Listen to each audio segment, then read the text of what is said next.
देखो बेटा, आप लोग पृथ्वी की गतियां पढ़े हो ना? तो सबसे पहले ये जानिए कि पृथ्वी की गतियां ही नहीं, पृथ्वी ही गति नहीं करती है।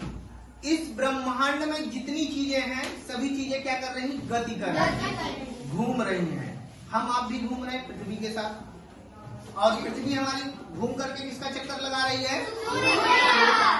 और जितने ग्रह यानी वो चक्कर लगा रहे हैं, और जितने तारे हैं वो चक्कर लगा रहे हैं मंदाकिनी का, गैलेक्सी का, है ना? और जितने गैलेक्सीज हैं वो ब्रह्मांड में अपना इधर उधर घूम रहे हैं, सब चक्कर लगा रहे हैं। तो सभी चीजें गतिमान हैं, समय इसीलिए चल रहा है। जिस दिन सभी चीजें रुक जाएंगी समय भी रुक जाएगा। तो सभी चीजें चल रही, समय चलता जा रहा है। अब देखिए, ये स्थिति है तीन चीजों की। किसकी किसकी स्थिति है? सूर्य, चंद्रमा और पृथ्वी। सूर्य, पृथ्वी और चंद्रमा। अब इसमें यह जानना है आपको कि आप सूर्य ग्रहण की कौन सी स्थिति बनती है और चंद्र ग्रहण की कौन सी स्थिति बनती है ना?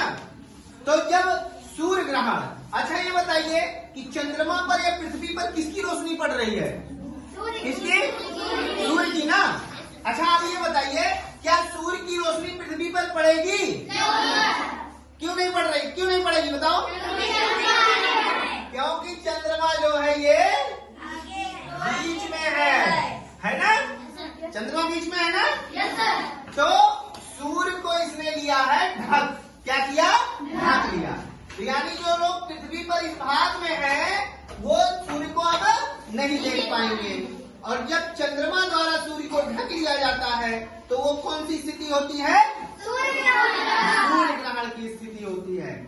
और सूर्य ग्रहण लगता कब है बेटा? अमावस्या को। कब लगता है? अमावस्या को।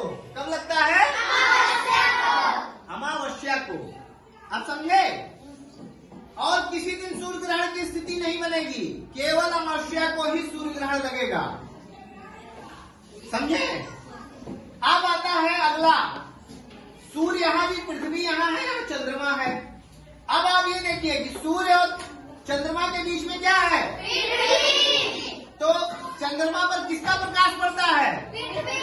नहीं, चंद्रमा पर किसका प्रकाश पड़ता है? किसकी रोशनी चंद्रमा पर पड़ती है? किसकी? सूर्य की। अभी देखो ये सही बता रही रजनी, ये कह रही है, अंशु भी सही बताई, ये सूर्य की रोशनी जो है चंद्रमा पर, ग्रह और उपग्रह में अपना कोई प्रकाश नहीं होता है, उसमें अपनी कोई रोशनी नहीं होती है, वो सूर्य के प्रकाश से ही प्रकाशित होते हैं। यानी सूर्य का प्रकाश ही उस पर पड़ता है। अभी हमारे इस पृथ्वी पर दिन है, ये उजाला कहाँ से आ रहा है? सूर्य से। अभी सूर्य छिप जाए, अभी बादल आ जाता है तो क्या होता है? धूप खत्म। बादल आने में क्या होता है? धूप खत्म, सूर्य छिप जाता है बादलों में, होता है ना? तो चंद्रमा जब सूर्य के बीच में आ जाएगा, यानी पृथ्वी और सूर्य के बीच में जब चंद्रमा आ जाएगा तो सूर्य की रोशनी पृथ्वी पर नहीं पड़ती है, छाया पड़ने लगती है। तो वही छाया क्या है? ग्रहण। वही क्या है? ग्रहण। तो पृथ्वी के इस भाग में क्या हो गया? ग्रहण। तो कौन सा ग्रहण हुआ? कौन सा ग्रहण हुआ? सूर्य ग्रहण। अब ऐसे यही सेम प्रक्रिया जो है, यही वही प्रक्रिया जो इसमें है, वही प्रक्रिया इसमें पृथ्वी बीच में है। अब सूर्य का प्रकाश चंद्रमा पर पड़ना चाहिए ना, लेकिन नहीं पड़ेगा। क्यों? क्योंकि बीच में पृथ्वी है। तो पृथ्वी की छाया जो है वो किस पर पड़ेगी?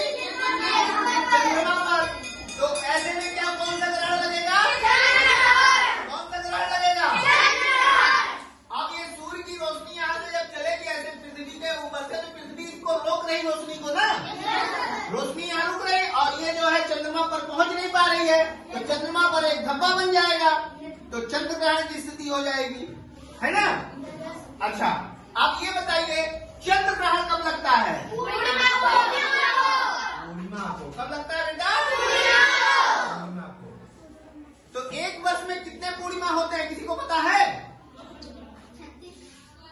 1, 2। अच्छा ये बताओ, 12 कितने होते हैं?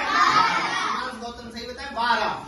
क्योंकि एक महीने में एक बार ही पूर्णिमा आएगा और एक बार अमावस्या आएगा। तो एक वर्ष में कितने पूर्णिमा? और एक वर्ष में कितने अमावस्या? तो अच्छा ये बताइए, तो साल भर 14 सूर्य ग्रहण या 15 चंद्र ग्रहण लग सकते हैं?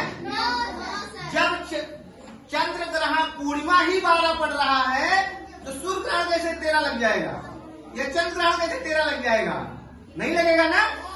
तो इसका मतलब कि इस 12 से ज्यादा कभी भी चंद्र ग्रहण की स्थिति नहीं हो सकती और अमावस्या यानी सूर्य ग्रहण की भी स्थिति नहीं हो सकती। साल में 1-2 बार ऐसी स्थिति बनती है, कभी 1 बार, कभी 2 बार, कभी 4 बार, और ये ऐसी स्थिति में सूर्य ग्रहण और चंद्र ग्रहण होता है। अच्छा, ज्वार नहीं जानते होंगे आप लोग, ज्वार भाटा, ज्वार भाटा जानते हो? कितने लोग जानते हैं?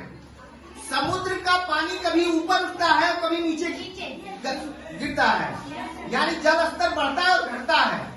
तो जब जल स्तर बढ़ता है तो उसे ज्वार कहते हैं। क्या कहते हैं? ज्वार। और जब जल स्तर घटता है तो उसे भाटा। लेकिन ये ज्वार भाटा आता क्यों है, क्यों आता है, क्या स्थिति होती ज्वार भाटा की? ये इसी के कारण आता है। ये जो तीनों स्थितियां देख रहे हो इसी के कारण आता है बेटा। सूर्य में गुरुत्वाकर्षण बल है, पृथ्वी में गुरुत्वाकर्षण बल है, इसमें गुरुत्वाकर्षण बल है।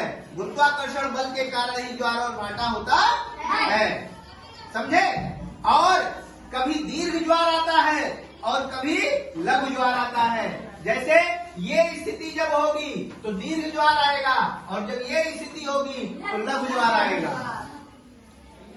क्योंकि इधर से सूर्य भी जो है खींच रहा है पानी को और इधर चंद्रमा भी अपनी तरफ खींच रहा है। हुआ कि नहीं हुआ? और यहाँ ये अपनी तरफ खींच रहा है, ये अपनी तरफ खींच रहा है, तो उठने नहीं पाता है। अब समझे? जैसे अभी मेरा हाथ पकड़िए और 2 लोग एक तरफ को खींचिए, जैसे सीमांश दोनों आ जाओ, दोनों सीमांश। अभी देखिए जैसे ये हमको खींचेंगे, हाँ खींचो दोनों लोग उसी तरफ, तो जब दोनों लोग खींचेंगे तो हमको खींच ले जाएंगे। लेकिन एक लोग इस तरफ आ जाओ, आओ, और एक लोग इस तरफ, आप बताओ, अब हम खड़े रहेंगे ऐसे खींचते रहो, न वो खींच पाएंगे न ये खींच पाएंगे, हम खड़े हैं केवल। लेकिन अगर दोनों लोग एक तरफ रहेंगे तो यानी 2 ताकत काम कर रही ना। तो ऐसे पृथ्वी देखिए, यहाँ चंद्रमा और सूर्य दोनों काम कर रहे हैं। यहाँ क्या, एक तरफ चंद्रमा खींच रही है, एक तरफ सूर्य। समझ में आ गया? तो ज्वार भाटा भी समझ में आ गया और सूर्य ग्रहण चंद्र ग्रहण भी समझ में आ गया। ठीक है, ओके, थैंक यू।